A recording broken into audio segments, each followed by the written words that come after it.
Di salah satu sudut desa, terdengar suara logam beradu dan hembusan napas berat. Seorang pemuda tengah berlatih dengan penuh semangat. Hayato berkonsentrasi, mengayunkan pedang.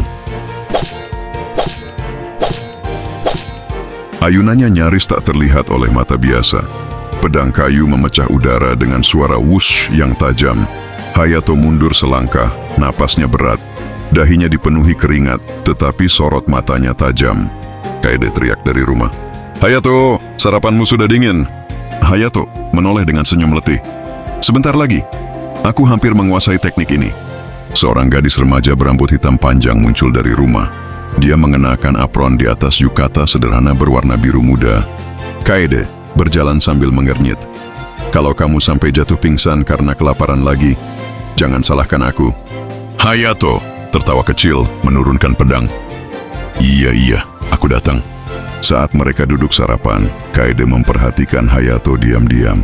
Ia sadar sejak beberapa malam terakhir, kakaknya tampak gelisah dan sering berkeringat dingin dalam tidurnya. Kaede dengan suara lembut, "Kamu mimpi buruk lagi ya?" Hayato diam sejenak lalu angkat bahu. "Bukan apa-apa, cuma mimpi aneh. Suara seseorang yang memanggilku dari tempat gelap." Sore itu, Hayato berjalan sendirian, mengikuti suara aneh yang hanya dia dengar. Suara itu memanggilnya dari dalam pikirannya. Suara misterius dalam pikirannya. "Hayato, datanglah, kunci takdirmu menantimu." Hayato bingung melihat sekeliling. "Siapa itu? Apa kau manusia? Tunjukkan dirimu." Kakinya melangkah makin dalam ke hutan. Langkah terakhirnya menginjak simbol misterius yang terukir di tanah. Simbol kuno dengan 5 sayap menyilang. Tanah di bawahnya runtuh dan tubuhnya terperosok ke bawah, jatuh ke dalam kuil bawah tanah tersembunyi. Hayato berdiri terpaku, tubuhnya gemetar tanpa sebab. Liontin tua di lehernya, pemberian ayah angkatnya dulu, mulai bergetar dan memancarkan cahaya ungu pekat. "Zorfagnar," suara berat dan dalam. "Akhirnya, darahku bangkit kembali. Pewaris." Hayato merintih kesakitan, memegang kepala. Apa yang masuk ke dalam pikiranku? Kristal pecah, energi kegelapan meledak ke seluruh penjuru. Sebuah bayangan hitam menjalar ke tubuh Hayato, menyatu dengan urat-uratnya.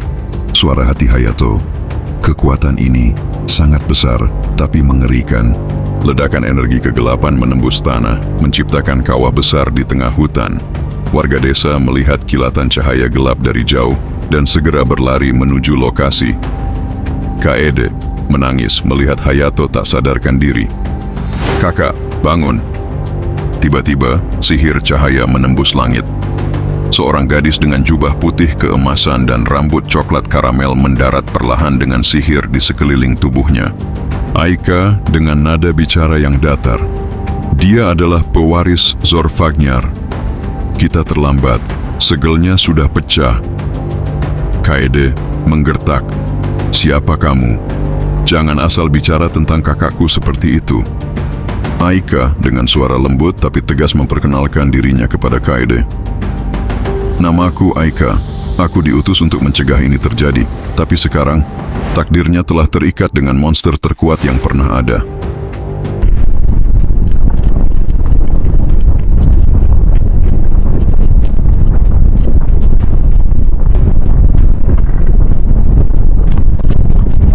Tanah bergetar, pepohonan tumbang. Dari balik reruntuhan, muncul makhluk raksasa setinggi 3 meter.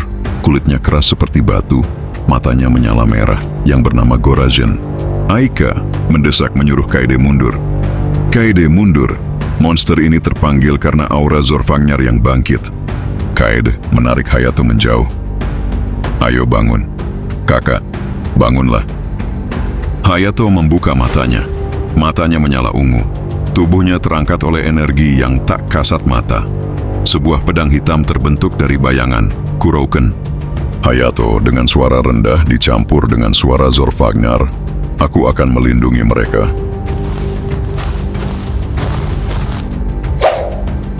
Dengan satu tebasan, tanah terbelah.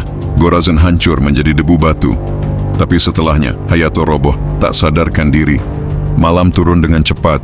Di luar, kabut hitam menyelimuti hutan. Bintang-bintang di langit satu persatu padam. Di tempat jauh, di langit dunia lain, sebuah mata raksasa terbuka. Zorvagnar berkaung pelan di langit. Pintu telah terbuka, saatnya memulai permainan.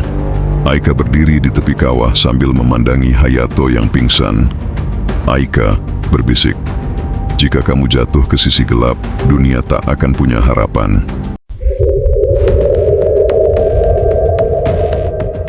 Angin malam menerpa jendela kayu, menimbulkan suara berderak pelan. Di dalam kamar bercahaya redup, Hayato terbaring dengan keringat dingin membasahi dahinya. Jubah tipis menutupi tubuhnya yang bergetar tak sadar. Kaede menyekadahi Hayato dengan kain hangat, mata berkaca-kaca. "Kakak, kenapa kamu berubah seperti itu? Apa yang sebenarnya terjadi padamu?" Aika duduk di sudut ruangan, matanya tak lepas dari Hayato.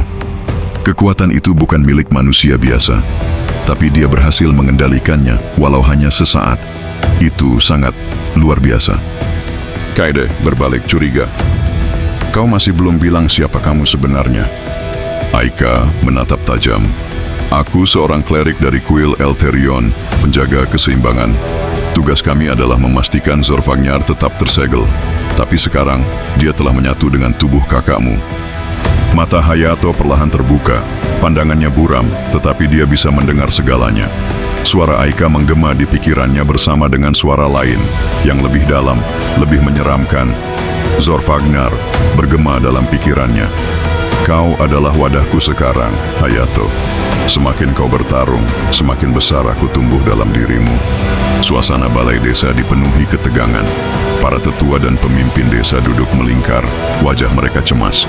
Di tengah ruangan, Aika berdiri menghadapi mereka dengan tenang. "Tetua Shigeru, kau membawa malapetaka ke desa kami, penyihir asing. Warga, kami melihat monster itu dengan mata kepala sendiri. Bocah itu adalah kutukan." Aika tenang tapi tegas. "Hei, tenang dulu. Jika bukan karena kekuatannya, kalian semua sudah menjadi abu di tangan Gorazen." Kaede berdiri menggenggam tangan. "Kakakku tidak bersalah. Jangan salahkan dia atas sesuatu yang tidak dia minta." Ketegangan semakin memuncak, namun tiba-tiba tanah bergetar. Suara lengkingan mengerikan terdengar dari kejauhan, arah timur, dari reruntuhan kuil tua di luar desa.